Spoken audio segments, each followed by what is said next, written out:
Here's everything you need to know to play Draven just like a challenger professional ADC. So first of all, let's go over the runes that I like to run on Draven. I have 3 different rune pages that I like to go. Halo Blades if enemy team is very squishy and I believe I can kill them in 3 auto attacks. PTA if I feel like they're somewhere in the middle and I feel like I need quite a few auto attacks to kill them. And then Lethal Tempo if I think that I need to do a lot of auto attacks as if they're very tanky. They got stuff like Sejuani, Leona, Braum. I go Lethal Tempo. And then for the build, I like to rush Hubris on Draven. I think it's a great item for him. Great snowballing, great early game. Just works perfectly and synergizes so well with his kit. Into Collector, you get a ton of lethality, a ton of AD, and a little bit of crit. And then you go LDR or Mortal Reminder third, as this is more damage than Infinity Edge due to the fact that you have 2 lethality items and the percentage pen is implied before the lethality. You go Mortal Reminder if they have healing and LDR if not. Then we'll build into IE for maximum damage and then consider something like BT, last item for some lifesteal. And then for the boots, I usually buy these somewhere in between first and second item. And usually it's going to be Berserker Greaves unless they have a ton of attack damage, in which case plated steel caps are good too.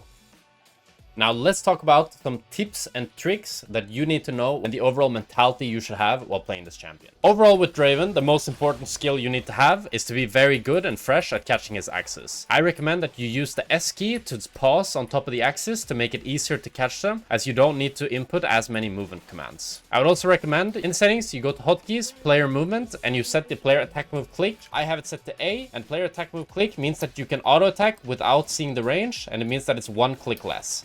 With Draven, the early game, you should be incredibly aggressive, especially with the Hubris build. It's even better to trade 1 for 1, as the Hubris gives you permanent stats to get you stronger and stronger. In every single trade you do, if it's an auto attack for auto attack with enemy ADC, you'll always be winning, and in nearly every single all-in, unless you're tanking too many minutes, you'll always win. So you should play really aggressive and always look to be pushing forward. For tips and tricks on Draven, we want to use our ulti much smarter than the average player uses it. The little tricks that you can do is you can look at the minimap, and then when you see the icon passes over the champion, that's when you reactivate your ultimate. There's a few ways we can use flash on Draven. We can E-flash, very useful for chasing and you want to surprise them a little bit. You can also redirect the second part of the ulti with flash. And this can catch people off guard as they flash to the side to dodge your ulti. And then you flash to redirect it to hit them again. You can also ult flash, which is a bit wonky, but it looks a little bit like this. And there you have it. Good luck playing Draven. He's a ton of fun, a really good snowballing champion, and one of the highest skill ceiling champions in the game. And I find him just amazing. Hope you enjoyed.